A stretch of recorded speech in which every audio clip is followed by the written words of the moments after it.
Показую вам в центрі виливки змійка, яка причепилася. Дивіться, ось змія тримає негатив, який є на людині. Ось сороконожка, там навіть ножок багато.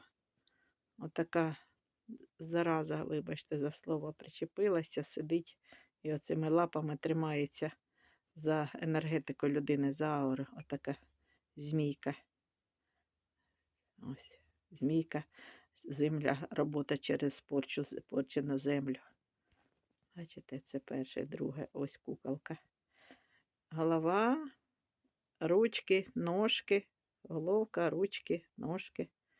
Видно, зроблено родовий негатив. Ось він так проявився. Потрібна допомога, звертайтесь, Viber, WhatsApp, Telegram, номер телефону в профілі. Виливка воском тільки після діагностики негатива. Бережіть себе.